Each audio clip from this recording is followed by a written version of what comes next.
ఈరోజు ఇక్కడ హాస్పిటల్లో ఒక యంగ్స్టర్ బహుశా 20-25 ఏళ్ళు ఉంటాయేమో తన పిల్లాడికి. ఆ 20 ఏళ్ల పిల్లాడిని ఎందుకు నిర్దాక్షిణ్యంగా కొట్టారో కూడా తెలియదు. కేవలం ఎన్నికల్లో వైఎస్ఆర్ కాంగ్రెస్ పార్టీకి తరఫున తాను ఓటు వేశాడని, వైఎస్ఆర్ కాంగ్రెస్ పార్టీకి సంబంధించిన కుటుంబానికి చెందిన వ్యక్తిని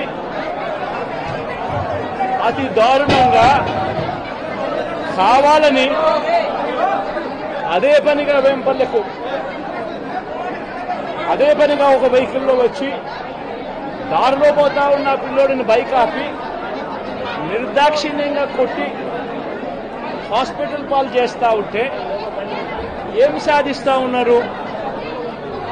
ఇంతవరకు పులివెందుల్లో ఎప్పుడు ఇలాంటి సాంప్రదాయం లేదు. ఎన్నో ఎన్నికల్లో చూశాం.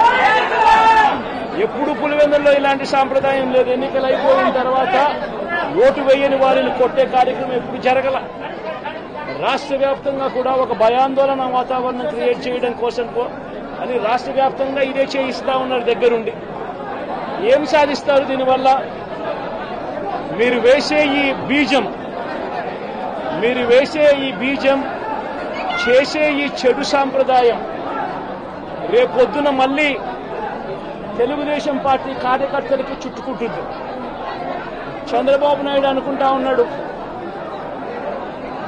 తానేదో ఈ మాదిరిగా చేసి భయాందోళన క్రియేట్ చేసి వైఎస్ఆర్ కాంగ్రెస్ పార్టీకి ఓటు వేసిన వారిని కొట్టడం వల్ల ఒక తెలియని ఆనందం తనలో ఏదో పొందాలని చెప్పి అనుకుంటా ఉన్నాడు. రాష్ట్ర వ్యాప్తంగా ఒక భయాన్ని క్రియేట్ చేయాలని ప్రయత్నం చేస్తా ఉన్నాడు. కానీ నేను చంద్రబాబు నాయుడు గారికి మరొక్కసారి కూడా చెప్తా ఉన్నా, ఒక చెడు సాంప్రదాయానికి నాంది పలుకుతా ఉన్నారు. దయచేసి ఆపండి. ఆపకపోతే మాత్రం ఎల్లకాలం మీరే అధికారంలో ఉండరు. అధికారం మారిన రోజున ప్రజలు చంద్రబాబు నాయుడు గారు చేస్తా ఉన్న ఈ అన్యాయాలను చూసి శిశుపాలని పాపాలు పండినట్టుగా ఆ పాపాలు చాలా వేగంగా పండుతా ఉన్నాయి. అధికారం మారిన రోజున తాను చేస్తా ఉన్న ఈ చెడు సాంప్రదాయం తనకే చుట్టుకుంటుంది. ఈరోజు దెబ్బలు తగిలినా దెబ్బలు తిన్నా ప్రతి ఒక్కరూ కూడా రేపొద్దున ఇదే మళ్ళీ అటువైపున చేసేదానికి మీరంతటి మీరే బీజం వేస్తా ఉన్నారు. ఇది సరైన పద్ధతి కాదు. నాయకులుగా ఉన్న మనలాంటి వాళ్ళం ఇలాంటివి ప్రోత్సహించాల్సిన పని ఎప్పుడు రాకూడదు, జరగకూడదు. దయచేసి చంద్రబాబు నాయుడు గారికి ఇప్పటికైనా చెప్తా ఉన్నా, చంద్రబాబు నాయుడు గారిని హెచ్చరిస్తా ఉన్నాను, మరొక్కసారి మళ్ళీ హెచ్చరిస్తా ఉన్నాను. ఇది కరెక్ట్ సాంప్రదాయం కాదు, దయచేసి దీన్ని ఆపమని చెప్పి. నిజంగానే మీరు కూడా వెళ్ళి ఒకసారి చూడండి. ఒకసారి ఏం పాపం చేశాడు నా పిల్లల్ని, ఎందుకు కొట్టారు, ఏం పాపం చేశాడని కొట్టారు. ఒకసారి హాస్పిటల్లో కూడా ఒకసారి చూడండి. ఒకసారి 90 మంది పిల్లలు ఇక్కడ జాయిన్ అయ్యారు.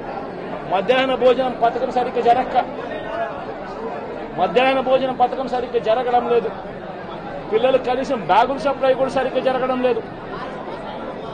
ఇచ్చేటోడు ఎవడు ఇవ్వడం లేదు సరిగ్గా ఏది వ్యవస్థ అనేది ఏది సరిగ్గా జరగడం లేదు. వ్యవస్థను గాడిలో పెట్టండి.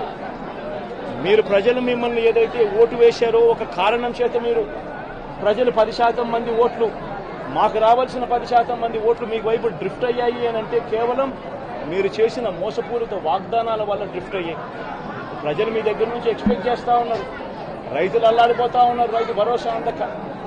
పిల్లలు అల్లాడిపోతా ఉన్నారు, పిల్లలు బడులు స్టార్ట్ అయ్యాయి, కానీ తల్లులకు అమ్మఒడి కార్యక్రమం ద్వారా వస్తా ఉన్నది రావడం లేదు. తల్లులు ఎదురుగా ఆశగా ఎదురు చూస్తా ఉన్నారు. వాళ్ళని చూసుకోండి. అక్క చెల్లెమ్మలకి ఇస్తామన్నారు నెల 1500 రూపాయలు, అది ఇచ్చే కార్యక్రమం చూసుకోండి. ఇంటింటికి ఉద్యోగం అన్నారు, ఉద్యోగం ఇవ్వకపోతే 3000 రూపాయలు ప్రతి ఇంటికి నిరుద్యోగ వృత్తి అన్నారు. ఆ పిల్లలందరూ ఎదురు చూస్తా ఉన్నారు, మీరు ఎప్పుడెప్పుడు ఇస్తారు 3000 రూపాయలు నిరుద్యోగ వృత్తి అని. అది చూసుకోండి. ఇటువంటి ఏవి కూడా మంచి కార్యక్రమాలు ఏవి కూడా చేయకుండా రాష్ట్ర వ్యాప్తంగా భయాందోళన మాత్రమే క్రియేట్ చేసే దుర్బుద్ధిని చేసే దుశ్చర్యను ఆపండి అని మరొకసారి హెచ్చరిస్తూ చెప్తా ఉన్నాం.